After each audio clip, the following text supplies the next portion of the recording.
저는 오늘 에베소 강의 22번째로 하나님을 본받는 자라는 제목으로 하나님 말씀 증거하도록 하겠습니다. 저희는 지난 3주에 걸쳐서 우리가 예수님을 믿고 난 후에 이제 벗어버려야 할 옛사람의 모습은 무엇인가, 또한 새롭게 입어야 할 새 사람의 모습은 무엇인가를 계속해서 나누었습니다. 거짓말에 대해서, 또 화가 날 때 죄를 짓지 않는 것에 대해서, 남의 것을 탐내며 취하지 않는 것에 대해서, 또 더러운 말에 대해서 말씀을 나누었어요. 이 네 가지의 내용은 교회 안에서 특히 성도들 간의 좋은 관계를 위해 주님의 몸된 교회가 하나 되고 연합하기 위해서 아주 필요한 권면들이라고 했어요. 그러면서 바울은 성도들 간에 계속해서 좋은 관계를 유지하기 위해서는 우리 안에 내주하시는 성령님의 인도하심과 내면의 음성에 민첩하게 반응하며 잘 순종해야 하고, 또 관계를 해칠 만한 언어와 행동은 정말 조심스럽게 삼가야 하고, 또 서로 친절하게 대하고 긍휼히 여기면서 무엇보다 자신에게 잘못한 자를 용서해야 한다라고 말씀을 지난주까지 나눴어요.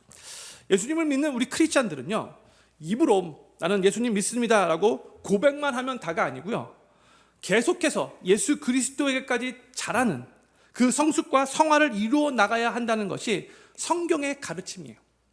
오늘 본문 말씀은 이 에베소서 이제 5장으로 우리가 들어오는데, 바울은 계속해서 예수님 믿고 구원받은 우리 크리스찬들은 어떻게 변화된 삶을 살아야 하는가를 계속 거듭 가르치고 있어요. 오늘 본문 1절 말씀 같이 읽도록 하겠습니다. 시작. 그러므로 사랑을 입은 자녀같이 너희는 하나님을 본받는 자가 되고 했어요. 여기서 바울이 하나님을 본받는 자가 되라라고 권면하고 있죠. 하나님을 본받는 것이 바로 우리 예수님 믿는 크리스찬들의 기준이에요. 우리는 적당히 예수님을 믿다가 나중에 그냥 천국에 가면 되는 그런 삶으로 부르심을 받은 자들이 아니고요, 우리는 하나님을 본받는 자가 되도록 구원받고 부르심을 받은 자들이라는 걸 기억해야 돼요. 사람들이 우리 크리스찬들을 볼 때에 우리의 언어와 우리의 행동을 보고, 우리 표정을 보고, 우리 삶을 볼 때에 우리를 통해서 하나님을 볼 수 있도록, 그렇게까지 변화되고 성화되도록 부름받은 것이 바로 우리 삶의 기준이라는 겁니다. 그러니까 아주 높은 기준인 거예요. 그런데 이 기준이 바로 하나님께서 우리에게 기대하시는 기준이라는 것을 우리가 항상 기억해야 돼요. 우리가 아무리 연약하게 느껴지고, 아무리 미성숙하게 느껴지고, 아무리 우리가 그 정도 수준까지 올라갈 수 없을 것 같다라고 그렇게 느껴진다 할지라도, 우리 하나님은요, 절대 이 기준을 낮추시지 않을 거예요. 하나님은 우리를 계속해서 그 하나님 닮는 그 기준까지 다다도록 우리 삶 가운데서 계속해서 일하시며 우리의 삶을 계속해서 빚어가실 거예요. 그냥 우리를 가만히 놔두시지 않으실 거예요. 그렇기 때문에 우리는 이 하나님의 기대에 우리의 삶을 맞춰서 신앙생활하는 것이 중요합니다. 그리고 우리 스스로 이 기준을 낮추려고 한다면, 나같이 연약한 자가 무슨 하나님같이 되려고, 우리 그렇게 생각하면서 기준을 낮추면 본인만 신앙생활하는데 더 힘들어진다는 거예요. 사랑하는 필그림교회 성도님들, 예수님을 믿고 구원받은 크리스찬이라면 다들 하나님을 본받는 자가 되는 것을 삶의 기준으로 삼고 삶의 목적으로 삼아야 한다는 것을 꼭 기억하시기를 바랍니다.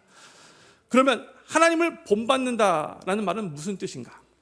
이 말은 우리 보고 하나님이 되라는 말은 아니죠. 우리는 인간이기 때문에 죽었다 깨어나도 하나님이 될 수 없어요.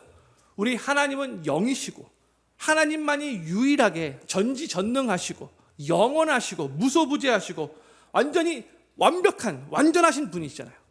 그래서 우리 인간은 하나님이 될 수는 없어요. 그러면 우리가 하나님을 본받으라라고 하고 있는데, 그러면 무엇을 본받으라는 뜻인가? 바로 하나님의 성품을 본받으라는 그 의미죠. 하나님의 사랑, 하나님의 은혜로우심, 하나님의 신실하심, 하나님의 긍휼하심, 또 하나님의 공의, 하나님의 거룩하심을 본받으라는 의미인 거예요. 하나님은 하나님의 백성들에게 여러 번 내가 거룩하니 너희도 거룩할지어다 라고 말씀하셨어요. 하나님은 하나님의 거룩하심이 하나님의 백성인 우리 안에도 발견되기를 원하시는 분이세요. 그런데 우리가 하나님을 본받으려고 할 때 꼭 기억해야 할 것이 있습니다. 하나님을 본받는 자가 되라는 것을 영어로 보면은 be imitators of God이라고 번역되었어요. 헬라 원어를 보면 이 단어가 미메테스라는 단어인데 여기서 파생된 영어가 미메시스 혹은 이미테이션, 이 두 단어가 파생됐는데 둘 다 모방 혹은 흉내낸다라는 그런 뜻의 영어 단어예요. 근데 오늘 본문 말씀에서 하나님을 본받으라라고 말할 때에 이것은 하나님을 모방하고 하나님을 흉내내라는 그런 의미가 아니겠죠.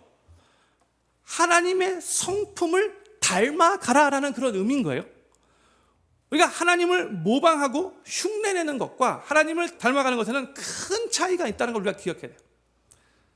한국에서 아주 설교를 잘하시는 아주 유명한 목사님들이 많이 계신데, 그러면 보통 이제 신학교 다니는 신학생들이 또 젊은 목회자들이 보통 그 목사님들의 설교를 여러 번 들으면서 그 말투나 어투를 흉내내는 경향이 있어요. 믿으시면 아멘 하시기 바랍니다. 왜 부흥사 목소리 항상 이렇게 가래가 껴있는지 모르겠어요. 저는 어렸을 때 이 코미디언 이주일 씨의 성대모사를 했던 적이 있어요. 일단 한번 와보시라니까요, 이런 식으로. 또 성도님들 코미디언 김영래 씨 그 맹구 아시죠? 흉내냈던 적도 있어요. 그건 안 하겠습니다. 그런데 이렇게 성대모사하며 비슷하게 말하는 것은 본받는 것이 아니고 그냥 흉내내는 거잖아. 그냥 이미테이션 하는 거예요. 그러나 본받는다는 것은 그 대상을 좋아하고 존경해서 그의 인격을, 그의 성품을 담고 싶은 마음으로부터 시작하는 거예요. 오늘 본문 말씀 1절을 다시 한번 볼까요? 사랑을 입은 자녀같이 as beloved children, 하나님을 본받으라라고 우리에게 권면하고 있어요. 이게 정말로 의미 있는 말씀이에요. 우리는 하나님을 본받되 하나님의 사랑을 입은 자녀들처럼 as beloved children처럼 그렇게 하나님을 본받아야 한다는 거예요.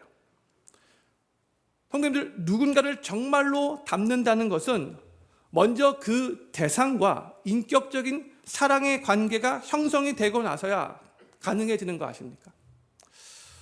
하나님이 온 우주 만물보다도 나 한 사람을 더 사랑하신다는 것을 깨닫고 또 하나님이 나를 끔찍하게 사랑하셔서 하나밖에 없는 독생자 예수 그리스도를 십자가에서 못 박혀 처절하게 죽이시면서까지 나의 죄를 다 용서해 주시고 저 천국을 선물로 주신 그 사랑에 감격하고 또 나는 여전히 부족하고 연약하지만 내 모습, 연약한 모습 이대로 받아주시고 하나님의 자녀 삼아주신 그 하나님의 은혜를 생각할 때마다 막 감사하는 마음이 생기고 또 하나님이 나를 사랑하셔서 나를 그냥 홀로 놔두시지 않으시고 내 안에 하나님의 영으로 함께 하셔서 나를 눈동자와 같이 지켜주시고 나를 도와주시고 나를 신실하게 인도하시는 그 하나님의 사랑에 감사하고 감격하여 이제 나도 그 하나님을 사랑하는 마음으로 그렇게 나를 사랑하시는 그 하나님을 닮고 싶어서 하나님을 본받기 위해 노력하는 것이 바로 이 에베소서 5장 1절 말씀의 의미인 거예요. 제 아들이 어렸을 때에는 주변의 많은 사람들로부터 야, 아빠 많이 닮았네 이런 말을 들었어요. 근데 제 아들은 그 말이 얼마나 큰 칭찬인지 잘 모르더라고요. 비웃는 소리 가지고. 그런데 이제 어느 순간부터 참 안타깝게도 엄마를 닮았다라는 말을 듣기 시작하더라고요. 자녀가 부모를 닮았다라는 말을 들으면 부모로서 굉장히 좋지만 자녀들은 별로 좋아하는 것 같지가 않아요. 그렇죠? 근데 사실 자녀들은 부모와 이제 함께 살기 때문에 또한 뭐 유전적인 그런 이유도 될 수 있고 자연적으로 이 부모의 취향이나 행동을 따라가는 경우가 많죠. 저의 아들과 딸은 둘 다 미국에서 태어났지만 저의 식성을 닮아서 순두부찌개와 설렁탕을 아주 좋아해요. 미국에서 태어났는데 우리 애들이 어렸을 때에 모처럼 한국에 방문했는데 한국에 있는 외할아버지가 한국에 왔다고 맛있는 음식 사주고 싶어서 뭐 먹고 싶니? 뭘 사줄까? 물어보셨는데 그때 우리 애들이 순두부찌개요. 그렇게 대답을했어요. 근데 부모는 자녀가 그냥 부모의 취향이나 식성 뭐 겉모습, 뭐 손가락 닮았다, 뭐 이런 것만 그 자체만 봐도 너무 좋아하는데, 그런데 부모가 정말로 기쁘고 감사할 때가 언제냐면요, 내 자녀가 나의 이 성품과 행동을 좋게 여겨서, 자랑스럽게 여겨서 부모를 본받고 싶어서 부모를 닮으려고 할 때에, 그때 부모로서 정말로 기쁘고 감사한 거죠. 내가 그래도 내 자녀 이렇게 좋은 아빠의 모습으로 보여줬나 보다, 이 자체가 너무나 감사한 거죠. 근데 예수님을 믿고 하나님의 자녀가 된 우리가 하나님의 사랑을 듬뿍 받고 그 하나님의 사랑에 감사하고 감격하여 이제 그 하나님을 너무 좋아하고 그 하나님을 사랑하는 마음으로 하나님을 정말로 닮고 싶은 마음이 생긴다면, 그것은 정말로 하나님을 기쁘시게 해드리는 일인 거예요. 그리고 또한 우리 자신에게도 그것은 정말로 기쁜 일이 돼요. 뭐냐? 정말 자신이 좋아하는 사람을, 사랑하는 사람을 닮고 싶어서 닮아가는 것은 기분 좋은 일인 거잖아요. 그렇기 때문에 우리가 억지로가 아니라 뭐 해야 된다 그러기 때문에 그냥 왜 이렇게 돼, 이런 태도가 아니라, 우리가 하나님께로부터 받은 그 은혜와 그 사랑을 먼저 깊이 묵상하고 감사하면서 그 하나님의 사랑에 흠뻑 적셔져서, 그래서 하나님이 너무나 좋아서 하나님의 성품을 담고 싶은 마음이 자연적으로 우러나오는 것이 신앙생활 하는데 아주 중요한 거예요. 억지로가 아니라 자연적으로 나를 사랑하시는 하나님, 나도 정말로 닮고 싶습니다, 이 마음이 있는 게 너무 중요하다는 거죠. 왜냐하면 그럴 때에 우리는 하나님을 그냥 모방하거나 그저 흉내내는 정도가 아니고요, 정말로 하나님의 그 아름다운 성품을 담고 싶어서 하나님 앞에 간절하게 기도하며 최선을 다해 노력할 수 있게 되기 때문에 그런 거예요. 우리가 정말로 하나님의 사랑을 입은 자로서 하나님이 너무 좋아서 하나님을 정말로 닮고 싶은 마음이 막 우러나온다면, 이 다음 구절인 2절에서 하는 말씀이 우리에게 더욱더 의미 있게 다가올 거예요. 2절 말씀 같이 읽겠습니다. 시작. 그리스도께서 너희를 사랑하신 것 같이 너희도 사랑 가운데서 행하라. 그는 우리를 위하여 자신을 버리사 향기로운 제물과 생축으로 하나님께 드리셨느니라 했어요. 여기 보면 우리 예수 그리스도께서 너희를 사랑하신 것 같이 너희도 서로 사랑 가운데서 행하라 라고 권면하고 있어요.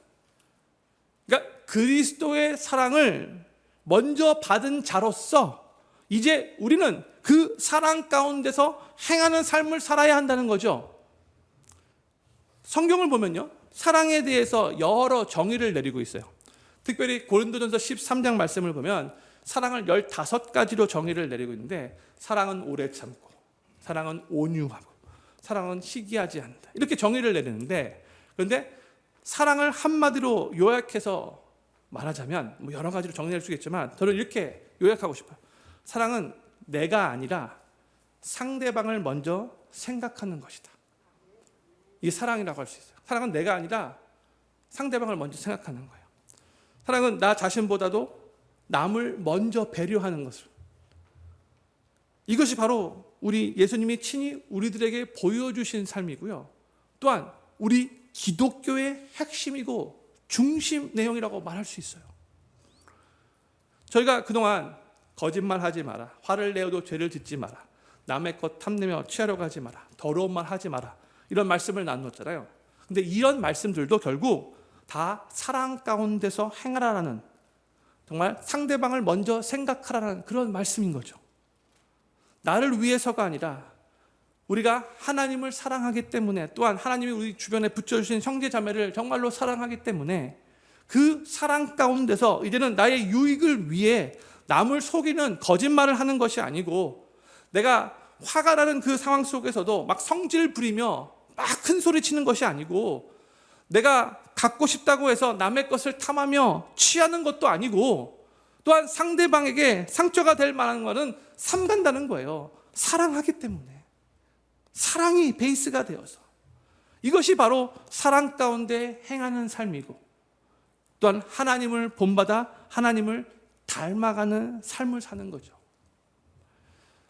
근데 사도 바울은 2절에서 예수님께서 우리를 사랑하신 것 같이 우리도 사랑 가운데서 행하라 라고 말씀하시면서 예수님이 어떠한 사랑으로 우리를 사랑하셨는가를 알려주고 있어요. 2절 후반부에 뭐라고 했어요? 그는 자신을 버리사 향기로운 제물로 생축으로 하나님께 드리셨느니라, 이렇게 말하고 있어요.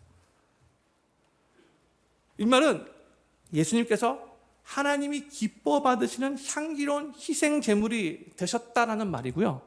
이 희생 제물은 바로 십자가에서 자신의 생명을 희생하시며 죽이신 그 예수 그리스도의 사랑을 의미하는 거죠. 그러니까 하나님은 예수님께서 십자가 위에서 우리들에게 보이셨던 그 희생의 사랑을 정말로 향기로운 제물로 기쁘게 받으셨다는 거예요. 그래서 a fragrant offering이 됐다는 거예요.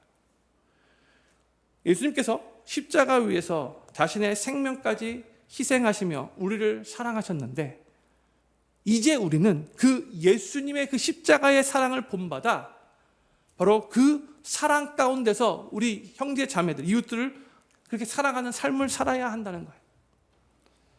그런데 요즘에 많은 이 크리스천 영적 지도자들이 하는 말이, 현대 기독교가 또한 교회가 요즘에 많이 영적으로 힘을 잃어가고 있는데 그 이유가 복음이 왜곡되어 사람들에게 전달되고 또한 사람들도 복음을 왜곡되어 이해하기 때문이라고 말을 하고 있어요. 복음은 예수 그리스도께서 십자가 위에서 자신의 생명까지 희생하시면서 우리를 용서하시고 우리에게 영생을 주셨는데, 예수님 자신을 우리에게 주신 건데, 즉 복음의 핵심이 뭐예요? 희생과 나눔과 용서인데, 사람들이 이 복음을 반대로 해석하여 왜곡하는 경우가 많다는 거예요. 현대 크리스천들 안에서. 원래 복음의 능력이란 뭔지 아십니까? 우리로 하여금 그 복음의 능력으로 더 낮아지게 하고, 더 희생하게 하고, 더 자신의 것을 나눠주고, 정말로 용서하기 힘든 사람도 용서할 수 있게 만드는 게 그 복음의 능력인데, 그런데 사람들이 이 복음의 능력을 잘못 왜곡하여 더 부자되고 고난을 받지 않으며 편안하게 살고 이 세상에서 성공한 것으로 그렇게 이해하게 만들었다는 거예요. 그래서 복음을 듣고 예수님을 믿었다라고 하면서도 여전히 세상 사람들과 동일하게 더 가지려고 하고 더 높아지려고 하고 더 누리려고 한다는 거예요.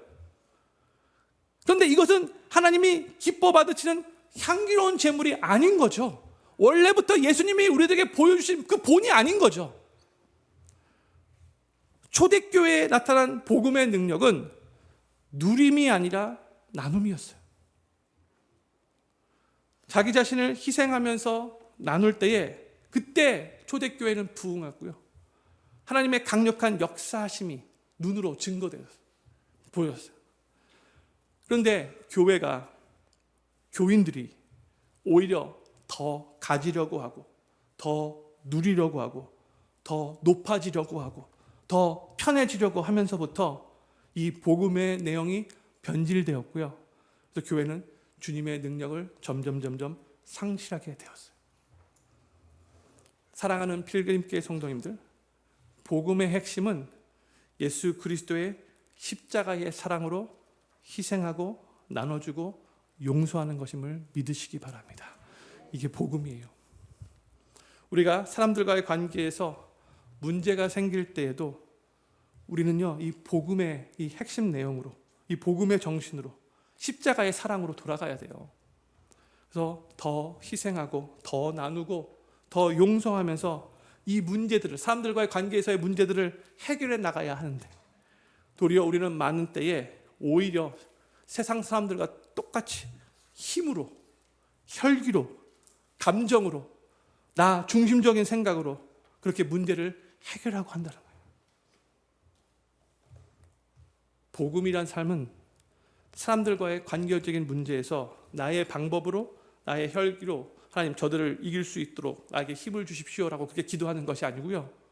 오히려 십자가 위에서 자신을 향해 침뱉고 조롱하는 자들을 위해서도 하나님 아버지께 하나님 저들의 죄를 용서해 주십시오 라고 기도하신 그 예수님과 같이 인내할 수 있는 힘을 우리에게 주시고 저들을 용서하고 심지어 저들을 위해 기도하며 축복할 수 있게 해달라고 계속 예수님의 사랑으로 사랑할 수 있는 그 힘과 은혜를 공급해달라고 주님의 도우심을 간구하면서 십자가의 길을 걸어가는 삶인 겁니다. 이게 바로 복음의 삶이에요. 세상 사람들과 완전 180도 다른 가치관의 삶인 거예요. 이게 바로 우리 크리스찬들이 추구해야 걸어가야 할 길인 거예요. 지금까지 우리 기독교는, 우리 크리스찬이티는요, 이런 방법으로 복음을 전했고요. 그렇게 그 방법을 통하여 사람들이 변화되었고요. 그래서 교회가 생명력을 가지고 성장할 수 있었어요. 이 방법만이 하나님이 원하시는 방법이고요. 또 하나님께서 선하게 일하시는 방법인 거예요. 다른 방법이 없는 거예요. 세상적인 방법이 아닌 거예요. 우리는 우리 스스로 깊이 정말 솔직하게 질문해 봐야 돼요. 나는 정말로 지금 이 복음의 정신을 붙잡고 하나님을 닮아가고 있는가? 예수님이 우리에게 보여주신 이 희생하는 사랑, 더 나눠주는 사랑, 용서하는 사랑을 우리도 정말로 담고 싶을 만큼 그렇게 하나님을 깊이 사랑하고 있는가? 그냥 신앙생활 하면서 어느 정도 흉내만 내려고 하고 있지는 않은가? 예수 그리스도께서 십자가에서 자신을 희생제물로 하나님께 드리심으로 정말 하나님이 기뻐 받으시는 향기로운 제물이 되신 것처럼 우리도 예수님과 같이 다른 사람들을 위해서 인내하고 희생하고 나누어주고 용서할 때에 하나님이 기뻐하시는 향기로운 제물이 될 것을 기억하시기 바랍니다. 저는 필그림교회 모든 성도님들이 하나님의 사랑을 먼저 충만하게 경험하시고 그 하나님의 사랑에 흠뻑 적셔져서 그 하나님을 정말로 좋아하고 사랑하여 하나님을 닮고 싶은 간절한 마음이 먼저 생기시기를 바라고, 그래서 우리를 위해 자기 자신을 십자가 위에서 향기로운 희생제물로 드리신 그 예수님과 같이 우리도 더욱더 인내하고 희생하고 나누어주고 용서하는 참된 복음의 삶을 살아가시게 되기를 우리 구주 예수님의 이름으로 간절히 축원합니다. 바울은 그리스도의 십자가 사랑을 본받아 서로 사랑하라라고 이렇게 권면한 후에 이제 3절부터 5절에서 이제 하나님의 거룩함을 본받으라고 권면을 하고 있어요. 3절부터 우리 5절까지 말씀 좀 길지만 같이 천천히 읽겠습니다. 시작. 음행과 온갖 더러운 것과 탐욕은 너희 중에서 그 이름이라도 부르지 말라. 이는 성도의 마땅한 바니라. 누추함과 어리석은 말이나 희롱의 말이 마땅치 아니하니 돌이켜 감사하는 말을 하라. 너희도 이것을 정령이 알거니와 음행하는 자나 더러운 자나 탐하는 자 곧 우상 숭배자는 다 그리스도와 하나님 나라에서 기업을 얻지 못하리니 했어요. 지금 3절부터 5절까지의 이 말씀은 성적인 것과 관련되어 거룩한 삶을 살 것을 권면하는 말씀이에요. 우리가 하나님을 닮아야 할 것 중에 첫째가 십자가의 사랑이라면 두 번째는 하나님의 거룩하심이에요. 정결한 삶이에요. 네, 3절에서 인용된 단어들 3절 다시 한번 음행, 더러운 것, 탐욕. 4절에서 사용된 단어들 누추함, 어리석은 말, 희롱의 말. 다 지금 성적인 것과 관련된 단어들이에요. 제가 전에 이미 이 에베소 이 도시가 얼마나 성적으로 타락했는지 말씀드렸죠. 도시 중앙에 세계 7대 불가사리로 불리울 만큼 아주 크고 웅장했던 아데미 여신전이 있었는데, 이 아데미 여신은 다산을 가져다 준다고 사람들이 믿고 숭배했던 여신이었어요. 그리고 이 아데미 여신전은 그 아시아 지역의 랜드마크와 같은 큰 건물이었는데, 그래서 주변에 수많은 사람들이 이 여신전에 와서 거기서 제사를 드리고 난 후 그 여신전의 여사제들과 성관계를 맺는 것이 당연한 문화로 그렇게 여겨져 왔던 도시예요. 근데 바로 그런 상황에서 오늘 바울은 본문 말씀 3절에서 다시 3절 말씀 보여주세요. 음행과 더러운 것과 그 다음에 탐욕은 그 이름도 부르지 말라라고 단호하게 선포하고 있어요.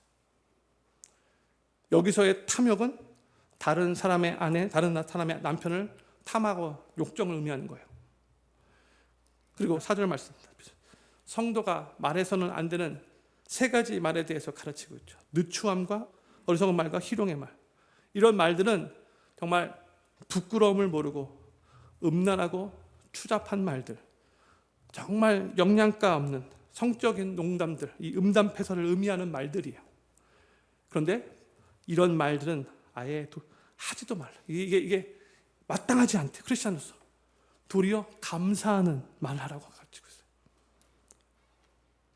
저희가 성에 대해서 만약에 빈번하게 이것을 대화의 소재로 삼고 이 성에 대해서 이게 뭐 농담거리로 웃기 위해 말하다 보면요, 자연적으로 이 성적인 윤리와 도덕에 대한 그 경각심이 낮아지게 되고 흐트러지게 되죠. 그리고 성적으로 유혹을 받을 기회가 더 많이 생기고요. 또한 그런 성적인 유혹에 더 쉽게 넘어갈 수 있는 것을 사도 바울이 너무나 잘 알기에 아예 바울은 이 성적으로 농담하는 말까지도 우리 크리스찬들은 마땅하지 않다라고 엄중하게 경고하고 있는 거예요. 또한 5절에서는 이 결혼이라는 이 부부관계의 바운더리 밖에서 갖는 모든 성관계는 음행이고 더러운 것이고 심지어 우상 숭배라고 강력하게 선포하고 있어요. 그 당시에 로마 제국은 성적으로 아주 개방되었어요. 그래서 뭐 성적인 도덕, 성적인 순결이라는 개념 자체가 거의 없던 사회예요. 그런 성적인 행위들을 당연하게 여겼던 그 문화 가운데 살아가던 이 에베소 교회 교인들에게, 에베소 교회 교인들뿐만이 아니라 그 당시에 로마 제국에 살고 있는 모든 크리스천들을 향한 말씀인데, 지금 사도 바울이 이와 같은 성적인 도덕에 대해서 말하고 그와 같은 것을 이름이라도 말하지 말라라고 선포하고 있는데, 이것은 정말 그냥 획기적인 가르침뿐만이 아니라 아주 파격적이고 혁명적인 선포였던 거예요. 그 문화를 생각할 때에 사람들이 바울에게, 그런 말을 하는 바울에게 뭐라고 욕을 하든 뭐라고 비웃던 간에 그거와 상관하지 않고 지금 사도 바울은 에베소 교회 교인들에게 하나님의 말씀을 강력하게 선포하고 있는 거예요. 경고하는 식으로. 요즘에 저희가 사는 이 미국도, 또 우리 조국 대한민국도, 그래서 세계적으로 어떻게 보면 좀 보수적인 두 나라였는데, 그런데 요즘에 그 어느 때보다도 성적으로 아주 개방된 사회가 되어버리고 말았어요. 그래서 요즘에 우리 크리스천들이 이와 같은 성적인 도덕과 성적 순결에 대해서 말을 하게 되면 세상 사람들로부터 비난을 받죠. 너무 고리타분하다고. 지금이 어떤 시대인데 성적 순결에 대해서 말을 하냐. 이렇게 반응하면서 크리스천들을 조롱하고 비웃어요. 요즘의 세대가 이렇게 되었어요. 지금 우리가 살고 있는 이 시대가 바로 그런 시대예요. TV 드라마를 봐도, 영화를 봐도 이제 거의 대부분 남녀가 데이트를 시작하면 성관계를 갖는 것을 당연한 것으로 보여주고 있어요. 또한 불륜을 주제로 하는 드라마가 거의 엄청나게 많아요. 수도 없이 많아요. 그리고 이것을 불륜을 사랑이라는 포장지로 싸버려요. 그러면 교회 안에는 이런 성적인 부도덕의 문제가 전혀 없는가? 아니죠. 요즘 목사들도 이런 성적인 문제에 빠지는 경우들이 생기는데 교인들도 이런 문제에 많이 빠지고 있는 게 현실이에요. 어느 정도 규모가 있는 교회마다 교회에서 함께 자주 모여 공동체 생활을 하다 보니까 누군가 마음에 들면 이미 결혼한 사람인데도 불구하고 나쁜 의도를 가지고 연락하고 접근하는 일들이 일어나고 있어요. 교회 안에서도. 심지어 교인들끼리 눈 맞아서 바람피는 일까지도 생기는 것이 지금 부인할 수 없는 안타까운 현실이에요. 성도님들, 바울 시대에도 오늘 본문 말씀에서 나타나는 이런 성적 도덕에 대한 이야기하는 것이 그 시대에 너무나 혁명적인 것처럼 지금 이 시대도 성적 순결과 성적 도덕에 대해서 이야기할 수 있는 유일한 대안책이 우리 교회밖에 없다는 것을 우리가 알아야 돼요. 교회밖에 없어요. 이거에 대해서 올바르게 진리를 선포할 수 있는 곳은 교회밖에 없어요. 그래서 저도 정말 강대상에서 이런 설교하는 거 정말로 쉽지 않지만 기도하는 마음으로 목회자로서 사명감을 가지고 이 말씀을 오늘 선포하는 거예요.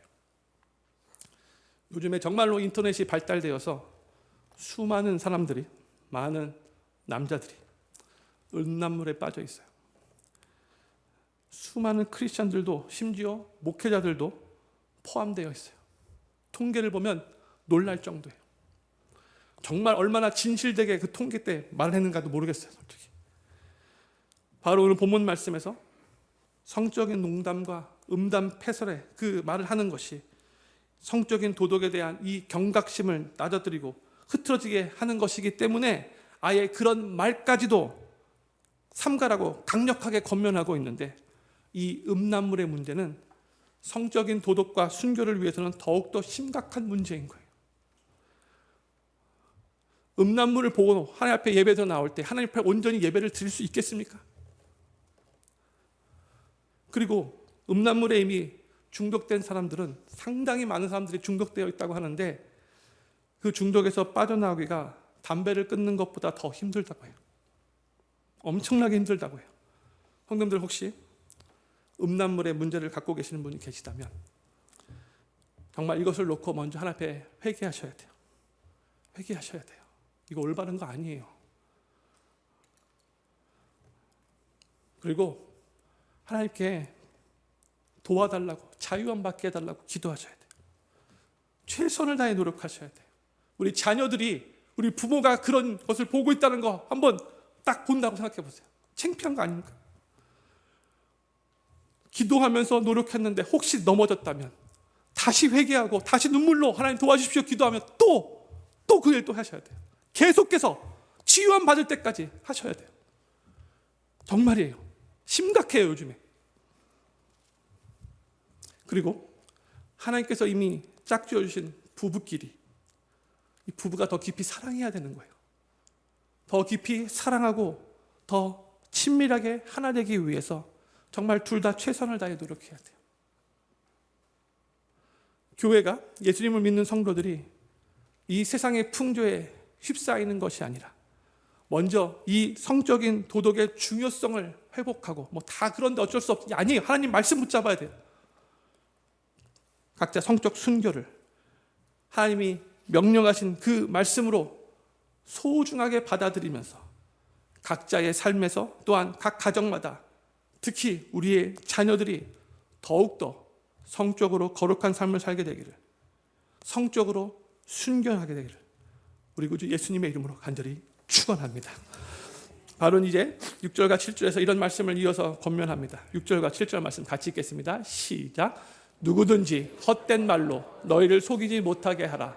이를 인하여 하나님의 진노가 불순종의 아들들에게 임하나니 그러므로 저희와 함께 참여하는 자 되지 말라. 바로 지금 에베소 교회 성도들에게 사람들의 말에 속아 넘어가지 말고, 또한 7절은 그런 사람들과 상종하지도 말라, 상종하지도 말라 권면하고 있어요. 성경은요, 항상 사람들을 미혹하는 거짓 가르침에 아주 강경하게 대응한다는 걸 우리가 이해해야 돼요. 딴 건 몰라도 잘못된 가르침, 사람들을 미혹해 하는 잘못된 가르침 강경해요, 성경의 말씀은. 그러면서 그 잘못된 가르침에 속고 그것이 마치 진리인 양, 그 잘못된 가르침을 믿고 사는 자들은 하나님의 진노가 임한다라고 말씀하고 있죠. 6절에서. 이 말은 그 잘못된 가르침을 믿고 있는 사람들은 아직 구원을 받지 못한 상태라는 의미예요. 그러면 사도 바울이 여기서 말씀하는 그 잘못된 가르침은 무엇인가 궁금하죠. 무엇인가? 초대교회에는 크게 극단적인 두 부류의 사람들, 잘못된 두 부류의 가르침이 있었어요. 하나는 율법주의자들.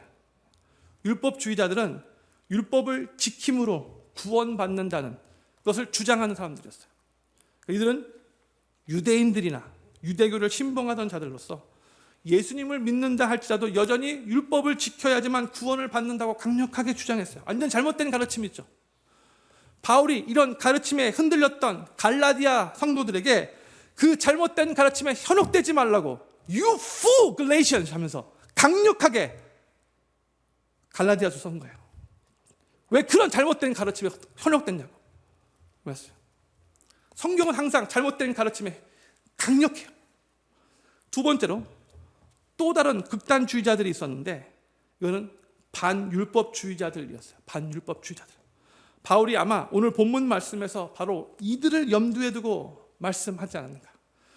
헛된 말로 너희를 속이지 못하게 하라라고 말을 할 때에 이 헛된 말을 했던 사람들이 바로 이 반율법주의자들이었을 거라고 학자들이 추정을 해요. 이 반율법주의자들은 복음을 왜곡시켜서 아까 말씀드린 어차피 믿음으로 구원받는 거니까 예수님 믿기만 하면 되는 거니까 이미 예수님 믿으면 다 구원엔 확신한 있으니까 그 외에 어떠한 도덕적인 요구도 구속력도 없다라고 그렇게 주장하며 좀 막 사는 사람들이었어요. 반율법주의자들. 그런데 이런 가르침을 진리인 양 믿고 따르는 사람들은 그게 바로 거짓된 가르침을 믿고 있기에 아직도 하나님의 진노 아래 있다라고 오늘 6절에서 말씀하고 있는 거예요. 율법주의자들이 율법을 지킴으로 인해 구원을 받는다는 그 가르침도 참된 복음이 아니고, 또한 반율법주의자들이 예수님 믿으면 어떻게 살든지 괜찮지 않습니까? 그렇게 가르치는 가르침도 참된 복음이 아닌 거죠. 그런데 그 당시뿐만이 아니라 지금도 이렇게 생각하는 사람들이 있어요. 반율법주의자들과 같이 생각하는 사람들이 있어요. 저희가 그동안 이 에베소 강해를 통해서 말씀을 나누었듯이 예수님 믿는 것은 그냥 입으로만 예수님 믿습니다라고 고백하면 끝나는 게 아니에요.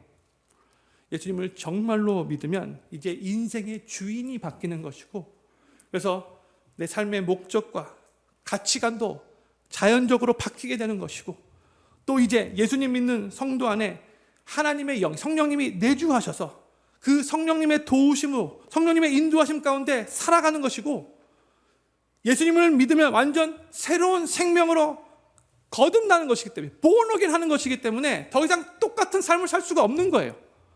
그래서 고린도후서 5장 17절 선포와 같이 그런즉 누구든지 그리스도 안에 있으면 새로운 피조물이라, 이전 것은 지나갔으니 보라 새 것이 되었도다. 예수님 믿으면 다 뉴 크리에이션이라는 거예요. 완전 새로운 삶을 살게 되는 게 당연하다는 거예요. 저는 필그림교회 모든 성도님들이 율법주의자적인 가르침에, 즉 우리의 행위가 구원받는 데에 영향을 준다는 그 가르침에 미혹되지 않기를 바라고, 또한 반율법주의자적인 그런 가르침에도, 즉 예수님을 믿기만 하면 이미 구원받았으니까 어떻게 살든지 괜찮다는 그 가르침에도 미혹되지 않기를 바라고, 참된 복음의 메시지를 붙잡고 항상 그 진리 말씀 위에서 예수님을 온전히 따르시면서 계속해서 주님을 본받고 주님을 닮아가는 삶을 살아가시게 되기를 우리 구주 예수님의 이름으로 간절히 축원합니다.